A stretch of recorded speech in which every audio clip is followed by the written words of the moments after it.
बहुत से लोग अपने एक दो मंत्र याद रखते हैं, उन्हीं के द्वारा सारे पूजा पाठ वे कराए।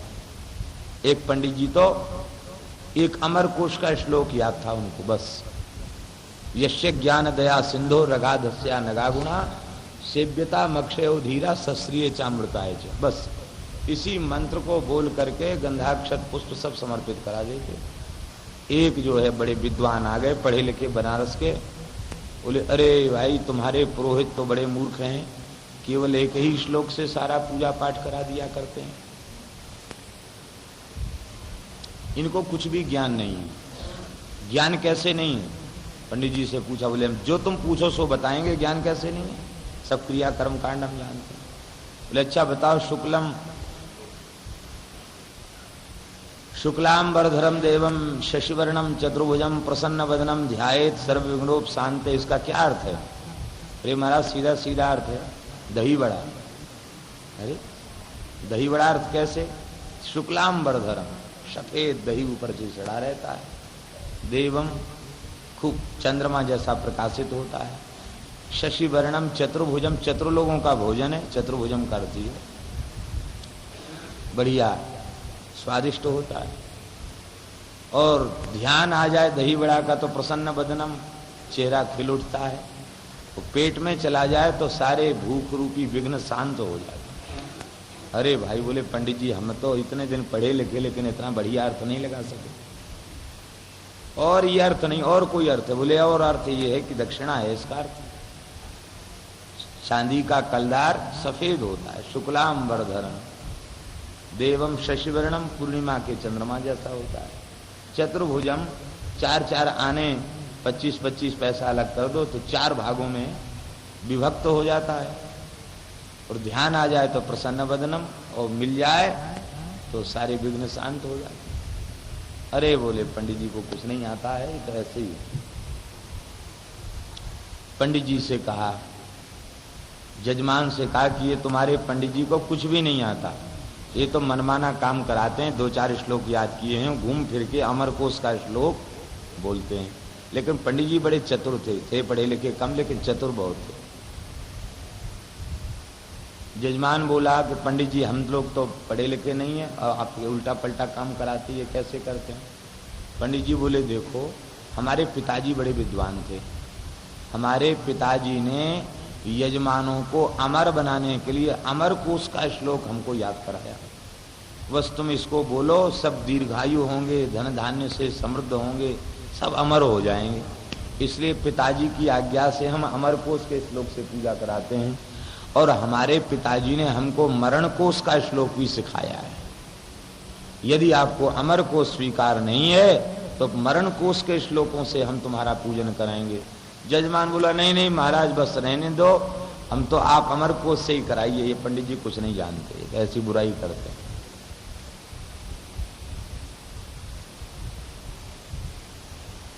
ये सब क्या है? मिथ्या प्रयुक्त है। न तमर्थमाह सबाग वज्रो यजमानम हिनस्ति, जो अशुद्ध शब्द है वह वाणी ही वज्र हो करके यजमानम हिनस्ति, यजमान के कार्य को नष्ट कर देती है। कैसे? तो यथेंद्र शत्रु स्वरतोपरा, वैदिक मंत्र का जो उच्चारण अशुद्ध करता है उसके लिए लिखा है हस्तहीनम तुयोधीते, पाणिनि जी का श्लोक है, हस्तहीनम तुयोधीते स्वर वर्ण विवर्जितम ऋग यजु सामभिर दग्धो वियोनिम अधिगच्छति। वो कुत्ता चांडाल आदि की योनि में उसे जाना पड़ता। और हस्तेन वीदम यो धीते स्वर वर्णार्थ संयुतम ऋग्यजु सांभी पूतो ब्रह्मलोक के महीये, वो ब्रह्मलोक जाए। राम नाम ही ऐसा है कि इसको कहत मुनीस महेश महात्म उल्टे सूधे नाम को कली नाम काम तरु नाम। वस्तुतः वैदिक मंत्रों के साथ तो बहुत भारी विधि निषेध है, और इसका तात्पर्य ये नहीं कि वो अनुचित है, उसकी पूरी विधि का निर्वाह करके किया जाए तो पूर्ण लाभ है। गायत्री मंत्र है, 24 अक्षर कहे जाते हैं, लेकिन गणना पढ़ने पर 23 अक्षर हैं, 24 नहीं। तब उसमें लोग कहते हैं कि भाई पाठ काले वरेण्यम साथ जप काले वरेण्यम, जप में वरेण्यम बोलना चाहिए और पाठ का काल आ जाए वरेण्यम कहना चाहिए। बोले जो वरेण्यम जप के समय वरेण्यम कहता है उसके सारे पुण्य नष्ट हो जाते। और कहा गया बोले गायत्री को अभिन्न पादा गायत्री ब्रह्म हत्याम प्रयच्छति और भिन्न पादा तो गायत्री ब्रह्म हत्याम व्यपोहति। ये सब स्मृतियों की वाक्य है। अभिन्न पादा गायत्री ब्रह्म हत्या को नष्ट करती है। अभिन्न पादा गायत्री ब्रह्म हत्या शरीर के पाप को देने वाली है। अभिन्न पादा माने सीधे सीधे बोल दिया गया। और 3 खंड करके जो गायत्री मंत्र का उच्चारण करके जप करता है कहते उससे ब्रह्म हत्या सदृश पाप नष्ट हो जाता है। अब भिन्न पादा अभिन्न पादा इसके तात्पर्य को कौन जानता? वरेण्यम और वरेण्यम के भेद को कौन जानता? फिर मंत्र का ध्यान करे, मंत्र के स्वर का ध्यान करते हुए जप करे। स्वर का ध्यान बिना किए जप करेगा तो फल नहीं होगा। उसमें भी शाप विमोचन करे। शाप युक्ता तो गायत्री सफला न कदाचन। शाप युक्त गायत्री सफल नहीं, शाप विमोचन। फिर इतना ही नहीं, केवल शाप विमोचन से काम नहीं चलेगा।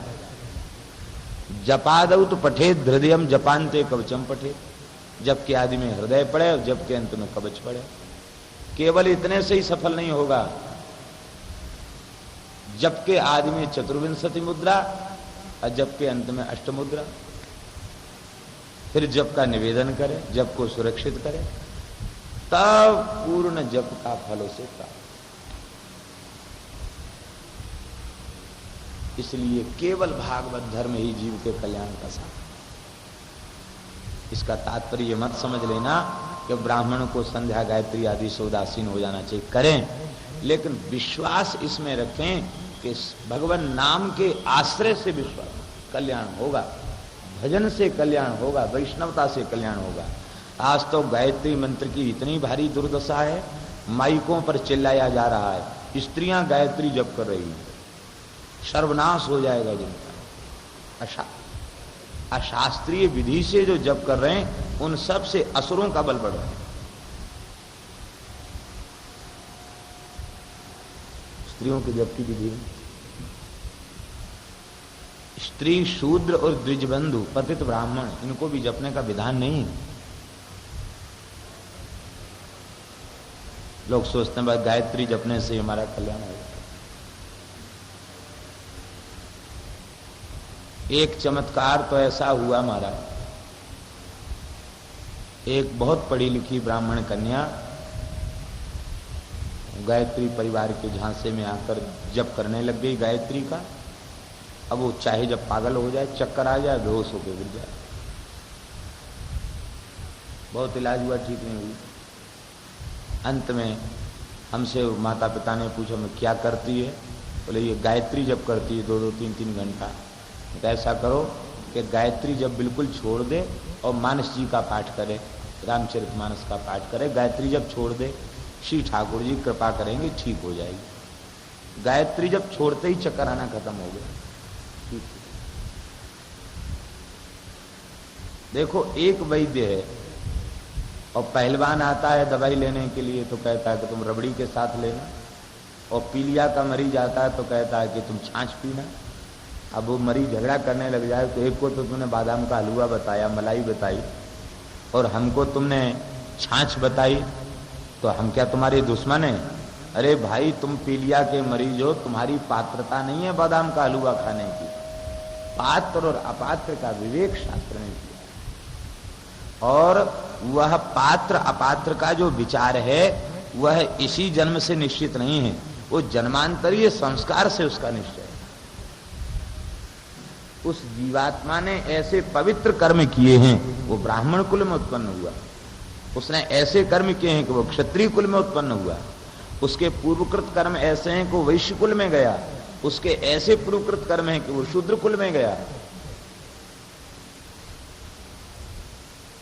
वर्णाश्रम धर्म की व्यवस्था को ठुकरा कर यदि कोई कुछ प्राप्त करना चाहे, कुछ भी नहीं है। मन माने आचरण नहीं करना चाहिए। श्री वृंदावन बिहारी लाल। ये तो भगवान की बड़ी भारी कृपा है इस युग में ब्राह्मणों पर कि कोई कुछ जानते नहीं है, इसके बाद भी भगवान चलो भाई कलयुग है, ब्राह्मण जो कुछ बोल रहा अपने मुख से ठीक है। अन्यथा शास्त्र का ज्ञान का इतना ह्रास हो गया, अपनी शाखा का वेद कौन पढ़ता है? शुक्ल यजुर्वेद कम से कम पूर्वोत्तर के ब्राह्मणों को कम से कम शुक्ल यजुर्वेद संहिता पढ़नी चाहिए, कम से कम संहिता पढ़नी चाहिए। संहिता कोई नहीं पढ़ता, कहते रहे इनके मंत्रों का काम कोई पूजा पाठ में थोड़ा ही आता है। अब रुद्री पढ़ना चाहते हैं, क्यों? बोले रुद्री से तुरंत पैसा मिलने लग जाएगा, रुद्राभिषेक का गृहस्थ। और रुद्री के बाद कहेंगे महाराज हम गृह शांति पढ़ा दो। यजुर्वेद पढ़ने नहीं आएगा कोई, गृह शांति पढ़ा दो। क्यों? बोले गृह शांति से जजमान के ग्रह शांत भले ही होए ना होए, पंडित जी के ग्रह जरूर शांत हो जाएंगे, ग्रह क्लेश निवृत्त हो जाएगा। देखो भाई, ये ब्राह्मणों की उपेक्षा नहीं की जा रही है, यह कहा जा रहा है कि ब्राह्मणों को वेद का स्वाध्याय करना चाहिए। भाष्यकार पतंजलि कहते हैं ब्राह्मणेन निष्कारणो धर्मः षडंगो वेदो ध्येयो ज्ञेयश्चेति। ब्राह्मण को अत्यंत निष्काम भाव से 6 अंगों के साथ वेद का स्वाध्याय करना चाहिए, कर्तव्य बुद्धि से करना चाहिए। भाष्यकार तो यहां तक कहते हैं आर्तविजीना श्याम इत्यध्येयम व्याकरणम। हम ऋत्विक कर्म के योग्य हो जाएं, हमको यज्ञशाला में प्रवेश का अधिकार मिल जाए, इसके लिए हमें व्याकरण का स्वाध्याय करना चाहिए। आज कोई विद्यार्थी, कुछ समय ऐसा आने वाला है कि लहकुमदी पढ़ाने वाले नहीं मिलेंगे, न पढ़ने वाले मिले। पढ़ने वाले तो का अभाव तो अभी से ही होना चालू हो गया। ज्यादा से ज्यादा लोग पंच संधि, बहुत आगे बढ़ गए तो षडलिंग, इसके बाद द्वादि में तो फिर कहते अरे कौन ये खटर पटर करे, छोड़ो। गोपाल सहस्रनाम का पाठ करो, विष्णु सहस्रनाम का पाठ करो, मगर पूजा पाठ में चले जाओ, खूब दक्षिणा मिलेगी। व्याकरण पढ़ने से क्या मिलेगा? शास्त्र का लोप होता चला जाए, ह्रास होता चला जाए। इसलिए कर्मकांड का बोध शास्त्रीय विधि से होना चाहिए। देखिए एक आख्यायिका दी है भाष्यकार ने, यर्वाणस तरवाणो नाम ऋषयो बभूवु।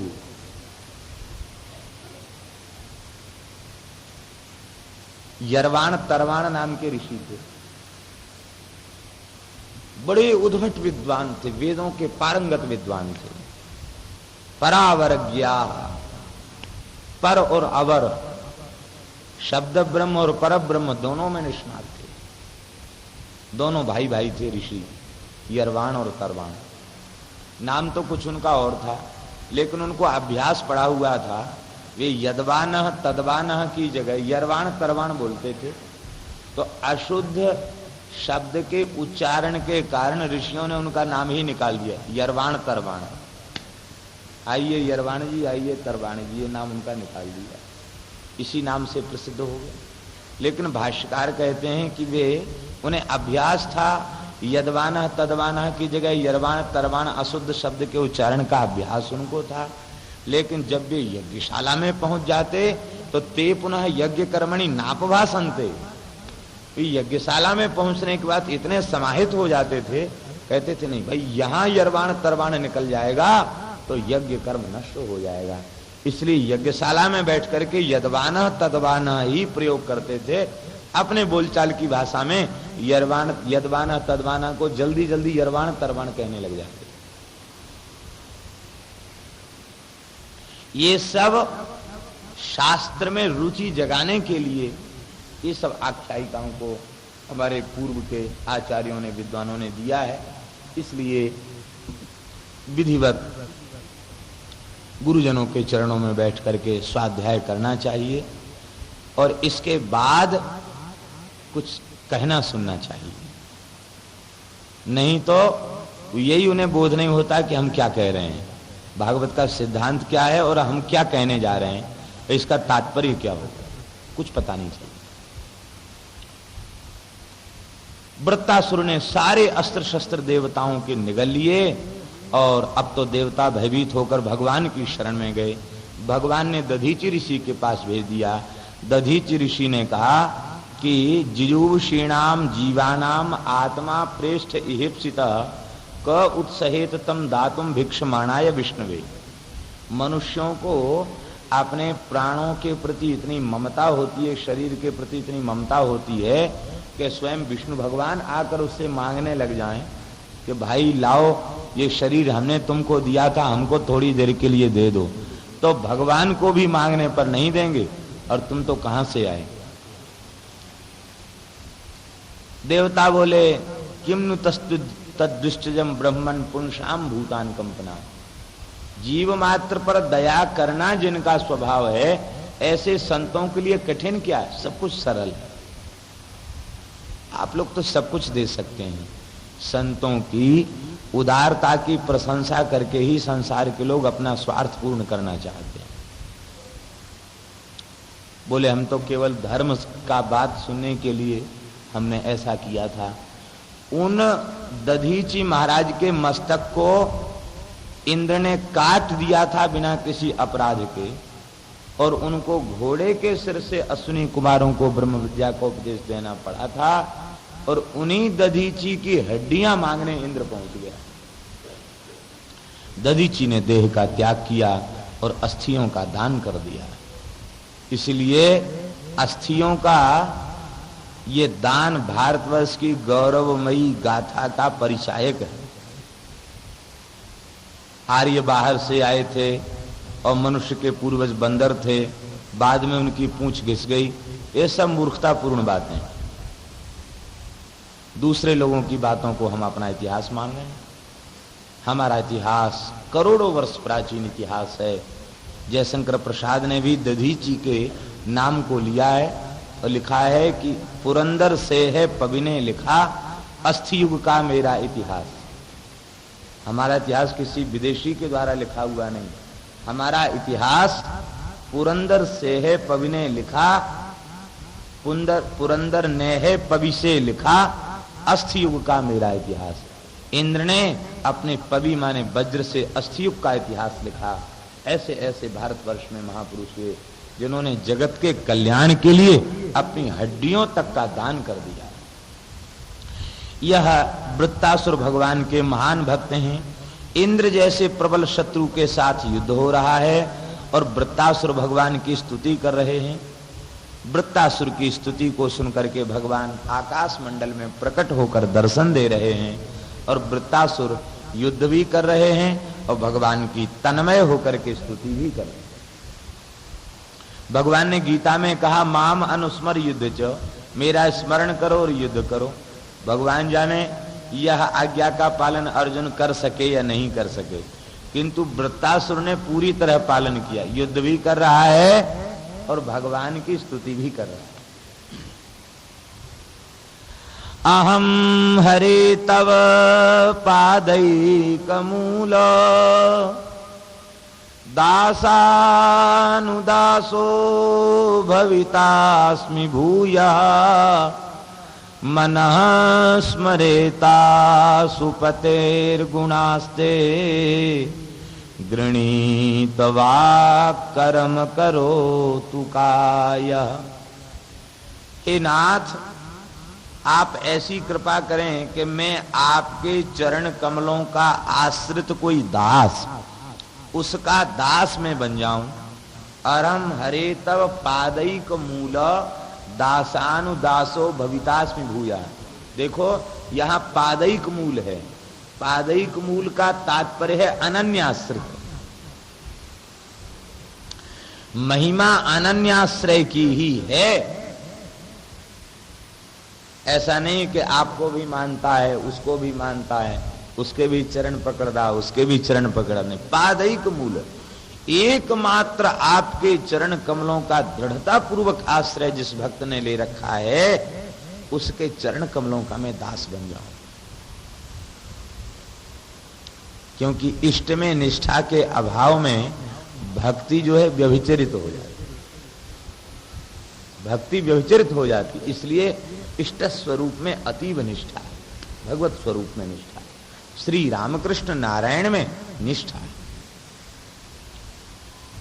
दासानुदासो भवितास्मि भूयः, मैं इस जन्म में दासानुदास बन जाऊं।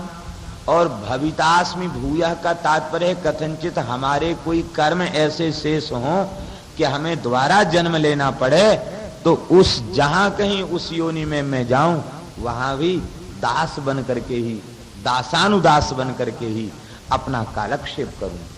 हे नाथ, ऐसी कृपा करो, मेरा मन निरंतर आपके गुणों का चिंतन करता रहे, स्मरण करता रहे, और हमारी वाणी आपका निरंतर स्तवन करती रहे। और कर्म करो तु कायः, यह शरीर आपकी प्रसन्नता के लिए ही कर्म करे, आपकी सेवा में लगा रहे। इंद्रियां आपके अनुभव में लगी रहें, ये बात नहीं कही जा रही है, ध्यान दें। इंद्रियां अनुभव में लगी रहें, ये बात नहीं कही जा रही है। कर्म करो तु कायः, इंद्रियाश्रयो कायः। काय शब्द की परिभाषा है इंद्रियों का जो आश्रय भूत हो उसे काय कहते हैं, उसे शरीर कहते हैं। इसका तात्पर्य है हमारा मन बुद्धि चित्त ही केवल आपके भजन में न लगा रहे, हमारी ज्ञानेन्द्रिय कर्मेंद्रिय ही केवल आपके भजन में न लगी रहे, अपितु कायः, कायः का तात्पर्य है हमारा रोम रोम आपकी उपासना में लगा रहे। तदर्पिता अखिलाचारिता, हमारे शरीर की प्रत्येक क्रिया आपको प्रसन्न करने के लिए हो, आपकी खुशी के लिए हो। आप ऐसी कृपा करें। हे नाथ, भगवान ने पूछा कि वृत्तासुर अपने तन मन प्राण संपूर्ण वृत्ति को मेरे चरणों में समर्पित करके तुम अनन्य निष्ठा से अहर्निश मेरी उपासना करना चाहते हो, तो इस उपासना के बदले क्या तुम्हारा कोई अभीष्ट है, तुम्हारी कोई कामना है जिसे पूर्ण करने के लिए ऐसी तीव्र भक्ति योग के द्वारा मेरी उपासना करने में लग रहे हो? बोला नहीं महाराज, यही तो विशेषता है, हमारे चित्त में कामना नहीं है। न नाक पृष्ठम न च पारमेश्यम न सार्वभौमम न रसाधिपत्यम न योग सिद्धि अपुनर्भवं वा समंजसत्वा विरहय्य कांक्षे। हे प्राण प्रियतम, मुझे स्वर्ग का राज्य नहीं चाहिए, इंद्रपद नहीं चाहिए। भगवान ने कहा इंद्रपद से श्रेष्ठ परमेष्ठी पद ब्रह्मा जी का पद है, क्योंकि ब्रह्मा जी के एक दिन में 14 बार इंद्र बदल जाता है, और इस हिसाब से ब्रह्मा जी की 100 वर्ष की आयु होती है। ब्रह्मा जी का पद ले लो, कहते न च पारमेष्ठम, ब्रह्म पद भी नहीं चाहिए, यह है निष्कामता। और न सार्वभौमम, चक्रवर्ती सम्राट का पद भी नहीं चाहिए, रसातल का राज्य भी नहीं चाहिए, और योग की सिद्धियां भी नहीं चाहिए, और अपुनर्भव माने मोक्ष भी नहीं चाहिए, मोक्ष भी नहीं चाहिए। हे प्राण प्रियतम, केवल समंजसत्वा विरहीय कांक्षे, हमें केवल आप चाहिए, आपके अतिरिक्त हमें दूसरी वस्तु नहीं चाहिए। और क्या चाहिए? बोले बस मैं आपको पुकारता रहूं, आपको पुकारता रहूं, आर्त स्वर से आपको पुकारता रहूं। कैसे? अजात पक्षा इव मातरम खगा स्तन्यम यथावत्सतरा क्षुधार्ता प्रियम प्रियेव व्युषितम विषणा मनोरविंदाक्षदृक्षते त्वां। हे कमलनयन, हे कमलनयन, यह मन आपके दर्शन के लिए छटपटा रहा है। हे अरविंदाक्ष, मनोरविंदाक्ष दिदृक्षते दृष्टुमिच्छते, देखने के लिए व्याकुल हो रहा है ये चित्त, ये मन, ये इंद्रियां आपसे मिलने के लिए व्याकुल हो रही हैं। हे नाथ ऐसी कृपा करो, अभी जिस पक्षी के पंख नहीं उगे हैं और वो पक्षी शावक अपने घोंसले में बैठकर अपने पिता माता को पुकारता है, ची ची ची ची करता है, ऐसे ही मैं आपको पुकारता रहूं, आपकी याद में आपको पुकारता हूं। देखिए पक्षी आता है तो बच्चा चें चें चें चें करता है और पक्षी उसके चोंच को फाड़कर उसकी मुंह में मुंह रखकर खिलाता है। इसका एक भाव ये भी है कि नाथ जैसे पक्षी ची ची करके अपने माता पिता की याद करता है, ऐसे में आपके नाम को रटता रहूं और मुझे उस नाम में इतनी प्रीति हो जाए कि मुझे खाने पीने की भी शुद्ध बुद्ध न रहे। जैसे पक्षी अपनी चोंच को अपने बच्चे के मुंह में रख करके खिलाता है, ऐसे हे ठाकुर जी आप ही मुझे खिलावें पिलावें, मेरे शरीर की क्रिया का संपादन आप करें, हमें शरीर की भी शुद्ध बुद्ध न रह जाए, हम आपको पुकारते रहें।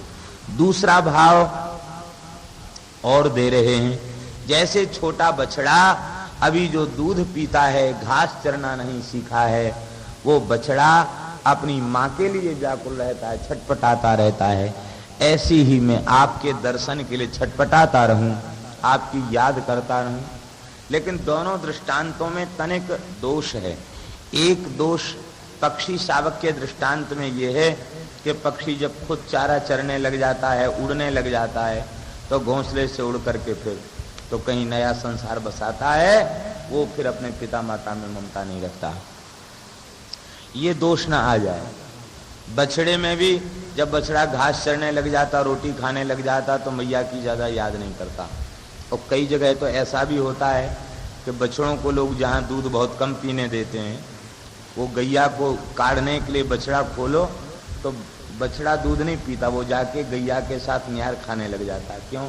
उसे पता है हमको पीने को ज्यादा दूध तो मिलेगा नहीं, पेट निहार से ही भरना है, तो दूध पीने न जाकर के वो हरी घास खाने लग जाता है मैया के साथ, तब जबरदस्ती उसे लगाना पड़ता है। संतों के यहाँ ऐसा व्यवहार नहीं होता बछड़ों के साथ कि वो दूध का स्वाद ही भूल जाएं। दूध खूब डट के पी लो, इसके बाद जो बचेगा वो ठाकुर जी का, इसलिए पृष्ठ पुष्ट रहते। और महाराज 1.5 साल के होने के बाद बछड़े दूध पीते हैं, दूसरा बच्चा हो गया फिर भी दूध पी रहा।